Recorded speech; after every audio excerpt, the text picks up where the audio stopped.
আমাকে গালিগালাজ করতেছে। আমাকে গালি দিচ্ছেন কেন? এই আমি চুরি করছি নাকি? একটু সমালোচনা করছি, আপনারা যাকে পছন্দ করেন তাদের সমালোচনা করছি, আমাকে গালি দেন কেন? হ্যাঁ, আমাদের প্রত্যেকটা সহযোদ্ধা কাজ করে, আমাকে হ্যারাসমেন্ট করতে করতে পাগল বানায় ফেলতেছে, বেদিশা করে ফেলতেছে। মানে কোনো দিকে যাইতে পারতেছি না, খালি হ্যারাসমেন্ট, খালি হ্যারাসমেন্ট। মনে হয় আমাদের রাজনীতি করার অধিকারটাই আমরা হারাই ফেলছি। হ্যাঁ, আমাদের রাজনীতি করার কোনো অধিকার নাই। আমরা কেন সমালোচনা করলাম? আমরা ভারতের দালাল। আরে ভারতের আগ্রাসনের বিরুদ্ধে আগ্রাসন কি বাংলাদেশের মানুষকে আমি শিখাইছি? আমারই বলতেছি ভারতের দালাল তুই, তুই কেন এদের সমালোচনা করতেছিস? ভারতের দালাল। আরে সারা দেশের মানুষকে শিখাইলাম আগ্রাসন শব্দটার অর্থ কি, আধিপত্যবাদ শব্দের অর্থ কি আপনাকে জানতেন না?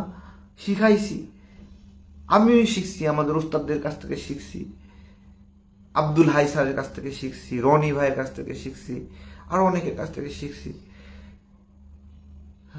বই পড়ে পড়ে শিখছি, মাওলানা আব্দুল হামিদ খান বাসানের বই পড়ছি, একের পর এক তার হক কথা পড়তে পড়তে অবস্থা খারাপ করে ফেলছি যে আমাকে জানতে হবে, আমাকে শিখতে হবে। আজকে আমি একটু সমালোচনা করলে বলতেছি ভারতের দালাল। আরে আমাদের তো মরে যেতে ইচ্ছা করে যে কি বলে এগুলা। আমরা খালি গালি দিচ্ছে, খালি গালি দিচ্ছে, একটা লিখা লিখতে দিচ্ছে না, একটা আম বিক্রি পোস্ট করতেছে, এসে গালি গালা শুরু করতেছে। হ্যাঁ, তোর জন্য আমি ভালো, তুই রাজনীতি করিস কেন? কেন আমি চুরি করছি? কার কাছ থেকে নিছি টাকা? হ্যাঁ, জুলাই গণ অভ্যুত্থানের পরে এই আমার সামনে বাথরুমে আমার মধুর ড্রামগুলো ঢাইলে ঢাইলে দেখছে এর মধ্যে কোনো অস্ত্র আছে কিনা, এর মধ্যে কোনো আর্মস আছে কিনা, এর মধ্যে কোনো অবৈধ কিছু আছে কিনা। একের পর এক পুরা ড্রাম আমার প্রায় 4-5 লাখ টাকার মধু আমার ধ্বংস করে দিছে। 2018 সালে গুম করার সময় আমার ব্যবসা ধ্বংস হয়ে গেল, 20 সালে ধ্বংস হয়ে গেল, 14ই মার্চ 2018 তখন একবার ক্ষতিগ্রস্ত হইলাম। আমাদেরকে আইসা দালাল বানায় দিচ্ছে, কোনো কারণ নাই, একটু সমালোচনা করছি তাই দালাল বানায় দিচ্ছে। বিকাশ বিকাশ বিকাশ। আরে ভাই বলেন, গত 1 বছরের মধ্যে আমাকে কে বিকাশে টাকা দিছেন? একজন বলেন, একজন বলেন। দোষ দিচ্ছে, দোষ দিচ্ছে, দোষ দিচ্ছে, আমাদেরকে কাজই করতে দেবে না, আমাদেরকে মাঠ থেকে তাড়ায় দিয়ে মানে কি করতে চান? মাঠ থেকে চলে যাব? হ্যাঁ, সরকারি চাকরির বয়স শেষ হয়ে গেছে, কি করব গিয়ে বলেন? আম বিক্রি করি, এসে বলে যে যে রাজনীতির পরিচয় দিয়ে আম বিক্রি করছি। কেন রাজনীতির পরিচয় দিয়ে আম বিক্রি করে কিছু খাইছি?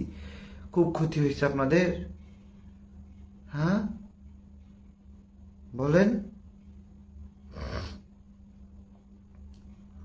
আমি ডক্টর ইউনূস স্যারকে বলবো যে আপনি একটা প্রজন্মকে না ধ্বংস করছেন পুরোপুরি। লোভী, ধান্দাবাজ, ফটকা বানিয়ে দিয়েছেন একটা পুরা জেনারেশনকে।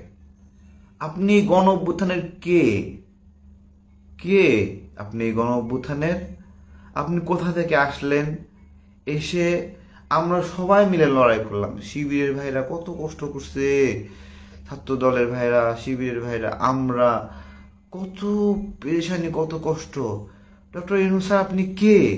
আইসা কিছু ছেলে পেলেকে আমাদের সাথে দেখা করার পর্যন্ত সুযোগ নাই, ইচ্ছাও হয় না এখন। দূর ছবি তোলা আছে, অনেকে ইউনূস স্যারের সাথে ছবি তুললে পোস্ট করে, ভাগ এখান থেকে, কি এর ছবি? হ্যাঁ,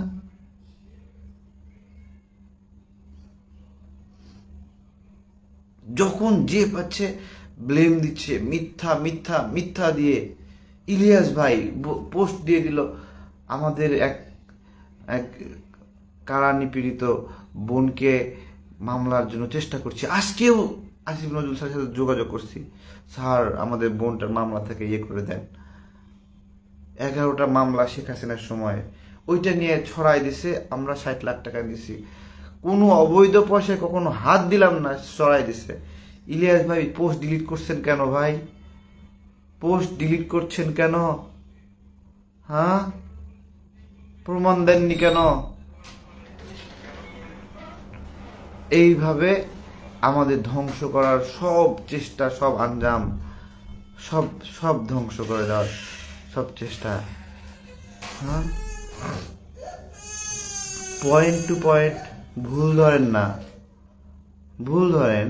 আমি মানুষ, আমার ভুল হবে, আমি একটা ভুল তথ্য ভুল করে দিতে পারি, ধরাই দেবেন তারেক ভাই এটা সঠিক না, এটা এটা ভুল।